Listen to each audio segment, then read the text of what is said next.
నమస్కారం. టీవీ7 న్యూస్ కి స్వాగతం. ముందుగా ముఖ్యాంశాలు.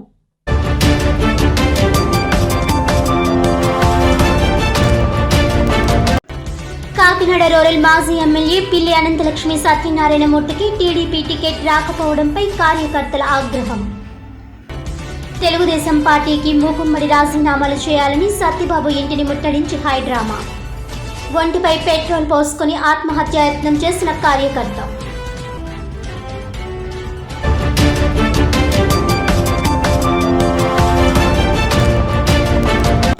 కాకినాడ సిటీ ఎమ్మెల్యే ద్వారంపూడి చంద్రశేఖర్ రెడ్డి మత్స్యకార జాతిపై చేసిన అనుచిత వ్యాఖ్యలపై వారంలోగా క్షమాపణ చెప్పాలి.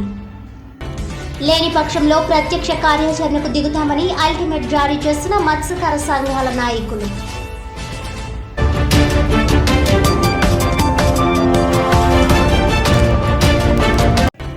జగ్గంపేట మండలం ఎరిపాకలో ప్రతిష్టాత్మకంగా కోటి పార్థివలింగాల మహారుద్రాభిషేకం.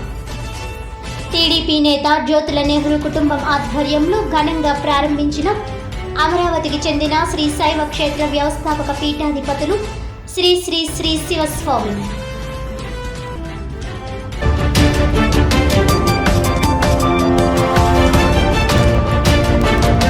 ఇక వివరాల్లోకి వెళ్తే, కాకినాడ సిటీ ఎమ్మెల్యే ద్వారంపూడి చంద్రశేఖర్ రెడ్డి మత్స్యకారులపై చేసిన అనుచిత వ్యాఖ్యలపై వారంలోగా క్షమాపణ చెప్పాలని, లేని పక్షంలో ప్రత్యక్ష కార్యాచరణకు దిగుతామని మత్స్యకార సంఘాల నాయకులు అల్టిమేటం జారీ చేశారు. కాకినాడలోని బాలాజీ చెరువు సెంటర్లో ఉన్న కాస్మోపాలిటన్ క్లబ్లో ఏపీ ఫిషర్మెన్ జేఏసీ, ఆంధ్రప్రదేశ్ సాంప్రదాయ మత్స్యకార కుల సంఘం నాయకుల సమావేశం జరిగింది. ఈ సందర్భంగా నిర్వహించిన సభలో రాష్ట్ర నలుమూలలకు చెందిన మత్స్యకార నాయకులు హాజరయ్యారు. ఈ సందర్భంగా మాజీ మంత్రి, పుదుచ్చేరి నేత మల్లాడి కృష్ణారావు తదితరులు మాట్లాడుతూ మత్స్యకారులను దోపిడీదారులంటూ ద్వారంపూడి చేసిన వ్యాఖ్యలను నేటి వరకు వెనక్కి తీసుకోకపోగా ఇంకా అహంకారంతోనే విర్రవీగుతున్నాడని ఆగ్రహం వ్యక్తం చేశారు. ఈ నెల 17వ తేదీన కాకినాడ సిటీ ఎమ్మెల్యే ద్వారంపూడి మాజీ ఎమ్మెల్యే వనమాడి కొండబాబుపై వ్యక్తిగతంగా మాట్లాడి అనంతరం మత్స్యకార జాతిని కించపరిచేలా వ్యాఖ్యలు చేశారని అన్నారు. అప్పటి నుండి మత్స్యకారులు పలు విధాలుగా ఆవేదనలు వ్యక్తం చేసిన ద్వారంపూడి వైఖరిలో మార్పు రాలేదన్నారు. ద్వారంపూడి వ్యాఖ్యలు చేసిన 10 రోజులైనా ఇప్పటి వరకు మత్స్యకార జాతికి క్షమాపణ చెప్పకపోవడం పట్ల ఆయన అహంకార వైఖరి అర్థమవుతోందన్నారు. వనమాడిని వ్యక్తిగతంగా విమర్శిస్తే తాము పట్టించుకోమని, మత్స్యకార జాతిని కించపరిచే విధంగా వ్యాఖ్యలు చేయడం వల్ల దేశ విదేశాల్లో ఉన్న మత్స్యకారులు ఆవేదన వ్యక్తం చేశారని అన్నారు. మరో వారం రోజుల్లోగా మత్స్యకార జాతికి క్షమాపణ చెప్పాలని, లేని పక్షంలో కార్యాచరణ రూపొందిస్తామని అన్నారు. ఎంపీ పిల్లి సుభాష్ చంద్రబోస్ను కూడా అవమానపరిచిన నీచ చరిత్ర ద్వారంపూడికి ఉందని దుయ్యబట్టారు. ఈ సమావేశంలో రాష్ట్ర నాయకులు సైకం రాజశేఖర్, బర్రి ప్రసాద్లు, మాజీ ఎమ్మెల్సీ బలసాలి ఇందిర, మత్స్యకార నాయకులు మల్లాడి రాజు, తుమ్మల సునీత, తుమ్మల రమేష్, కోలా ప్రసాద్ వర్మ, విశ్వనాథపల్లి సత్యనారాయణ రాజు, బొడ్డు సత్యనారాయణ, పినపోతు తాతారావు, గంటా వెంకటలక్ష్మి, మల్లాడి రాజేంద్ర ప్రసాద్, కర్రి చిట్టిబాబు, బడే కృష్ణ, బాలిపల్లి రాజు తదితరులు పాల్గొన్నారు. అన్నది సరైన పద్ధతి కాదు. ఇక్కడ అందరూ ఉద్దేశం అందరూ మాట్లాడినా ఒకటే సబ్జెక్ట్, రెండోది ఏమీ లేదు. రాజకీయాల గురించో దీన్ని వేరే చేయాలన్నది కాదు. రాజకీయాల్లో పోటీ చేస్తే ఎవరో ఒకరు ఎమ్మెల్యే అవుతారు. ఆ ఎమ్మెల్యే అయినా మంచి చేస్తే ఆ కమ్యూనిటీకి, ఆ నియోజకవర్గం ప్రజలు గుర్తిస్తారు. అంతేగాని ఒక ఎమ్మెల్యే చేయడానికో ఎవరికో చేయడానికి కోసం అని చెప్పేసి జాతిని తిడితే మనం వెనకంజ వేయాలి, ఎటువంటి నోరెప్పకూడదు అనుకునే పరిస్థితులు మాత్రం కాదు. ఇప్పటికైనా సరే మనం ఇప్పటికి కూడా ఈరోజు కూడా అందరూ కలిసి చెప్తున్నాం, ఎవరో యంగానికి వాళ్ళు ఇండివిజువల్గా సంఘాల పరంగా కానీ అందరూ కూడా ఇది మంచి పద్ధతి కాదు, మీరు వెనక్కి తీసుకోండి, ఈ జాతికి క్షమాపణ చెప్పండి అని చెప్పేసి ఇప్పటి వరకు చెప్పారు. ఇప్పుడు అందరూ కలిసి చెప్తున్నాం, మత్స్యకార సంఘాల్లో ఉన్న అన్ని కులాలు, ఒక అగ్నికుల క్షత్రియ కాదు, వాడబలిజే కాదు, జాలరే కాదు, అన్ని వడ్డీ కానీ అందరూ అన్ని కులాలకు సంబంధించిన వాళ్ళు చెప్తున్నాం. ఇంకా మా శక్తి సరిపోతే ఇంకా అందరినీ కూడా సమావేశపరిచి ఇంకా ముందుకు వెళ్ళగాలో ఆ విధంగా వెళ్ళడం జరుగుతుంది. అందుకని ఇప్పటికైనా చంద్రశేఖర్ రెడ్డి గారు, మీరు అందరూ మనసుని బాధ పెట్టిన మాటలు మాట్లాడారు కాబట్టి ఈ మాట్లాడిన మాటల్ని నేను తప్పుగా మాట్లాడడం వల్ల నన్ను ఎక్స్క్యూజ్ చేయమని చెప్పేసి ఈ మత్స్యకార సంబంధించిన జాతికి క్షమాపణ చెప్తే ఇక్కడతోటి మేము ఆగుతాం. లేదు, ఇవాళ మనం ఆ పార్టీకి సంబంధించిన ముఖ్యమంత్రి అవ్వచ్చు, ఈ ఏరియాకి సంబంధించిన ఇన్ఛార్జ్ కావచ్చు, ఒక లెటర్ రాసి ఒక వారం రోజుల్లో మీరు కానీ వారి చేత కానీ సరైన మీరు కానీ చెప్పించకపోతే ఫర్దర్గా మనం ఏం చేయాలి, ఎలా చేయాలి అన్నది అందరూ కూడా డిస్కస్ చేసుకుని దానికి తగిన సమయంలో ఏ టైం వస్తుందో ఆ టైంలో సరైన సమాధానం చెప్పే విధంగా ఒక వారం రోజుల వరకు మనం కార్యక్రమాలని దీంతో ఆఫ్ చేయండి.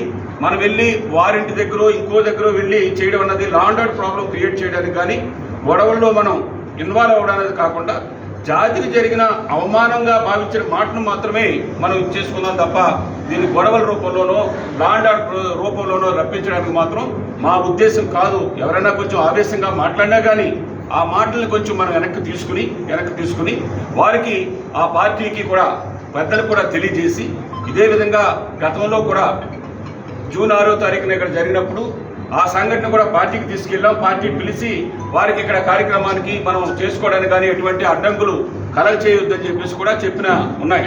అందుకని ఇంకొక ఛాన్స్ మనం ఇచ్చి ఒక వారం రోజులు దీనికి చూసిన తర్వాత మరలా మనం అందరూ కూడా సమావేశం అయ్యి దాని తర్వాత ఏ విధంగా చేయాలి, ఎలా చేయాలి, రాబోయే ఆ క్షమాపణ చెప్పే వరకు కూడా కార్యక్రమాలు రాబోయే రోజుల్లో అతనికి తగిన బుద్ధి చెప్పే విధంగా మనం నిర్ణయం ఆ రోజు తీసుకుందామని చెప్పేసి మీ అందరూ ముందు ఏమేమి మాట్లాడారో నాకు తెలియదు. కానీ నేను ఆ రోజు ఇక్కడ లేకపోయినా కానీ వేరే చోట చాలా మందితో నేను మాట్లాడారు. అందరూ ఇలా మనసు ఇలాగ అయ్యిందని చెప్పినప్పుడు చాలామంది నేను ఫోన్లో అయి కూడా మాట్లాడడం జరిగింది. అందుకని మీరు ఏదన్నా వేరే ఉద్దేశాలు కోపంతో లేదా అన్నమాట గురించి వేరేగా వెళ్దామన్నా కానీ మనం అటువంటిది కాదు. జాతిని ఉద్దేశించి ఇంత గౌరవం లేకుండా మాట్లాడే వ్యక్తికి సరైన టైంలో సరైన సమాధానం మనం చెప్తాం. దీంతో ఈ విధంగా మీ మీడియా ద్వారా కూడా, ఎందుకంటే అతను యూట్యూబ్లో మాట్లాడినా మీడియాలో మాట్లాడినా ప్రజలకి ఇన్నాళ్ళైతే ఒక కాకినాడ మాత్రమే తెలిసుండేది కాదు. ఇప్పుడు మీ అందరూ కూడా మీడియా ఫుల్గా ప్రతి ఒక్కరు ఫాలో అవ్వడం, యూట్యూబ్లు ఫాలో అవ్వడం అతోటి దేశమంతా కూడా వెళ్ళిపోయింది. ఈ మత్స్యకారులు ఒక కాకినాడలోనో లేకపోతే ఆంధ్రప్రదేశ్లోనో తెలంగాణలో లేరు, దేశమంతా ఇతర దేశాల్లో కూడా చూసి ఇంకా మీరు దీన్ని ముందుకు తీసుకెళ్ళండి అని చెప్పేసి కొన్ని వందల మంది చెప్తూ ఉన్నారు. అందుకని దయచేసి మీ ద్వారాగా చంద్రశేఖర్ రెడ్డి గారు మనిషి మాట్లాడటమో ఎప్పుడైనా తోలునాడటం అనేది కరెక్టు, కానీ తప్పు తెలిసిన తర్వాత ఇంకా నేను బుకాయించడం అనేది కాకుండా ఈ జాతికి క్షమాపణ చెప్తే ఇక్కడతోటి సమస్య సాల్వ్ అవుతుంది. లేదంటే ఏ టైంకి ఏ విధంగా చేయాలో ఆ టైంగా తక్కువగా ఈ జాతిని మాత్రం తక్కువ అంచనా వేయొద్దని చెప్పేసి మీకు ఒక మిత్రుడిగా నేను ఈ విషయాన్ని ఈ జాతికి సంబంధించిన ఒక వ్యక్తిగా ఈ 4 విషయాలు మీరు చెప్పడానికి ఈరోజు ఇక్కడ సమావేశం అవ్వడానికి కారణం అని చెప్పి తెలియజేస్తూ మీరు మరీ మీ పార్టీ అధ్యక్షులు ముఖ్యమంత్రి గారు జగన్మోహన్ రెడ్డి గారు కూడా ఈ మీడియా ద్వారా కూడా మీరు ఈ విషయాన్ని ఏ విధంగా వారికి ఇన్స్ట్రక్షన్ ఇచ్చి ఈ జాతికి క్షమాపణ చెప్తారు, లేదా అతని క్షమాపణ చెప్పనంటే అతని ఇష్టమని అతను వదిలేస్తారు. ఈ జిల్లాలకి మిథున్ రెడ్డి గారు ఇన్ఛార్జ్ అని చెప్పేసి అనుకుంటూ ఉన్నాను. వారికి కూడా మనం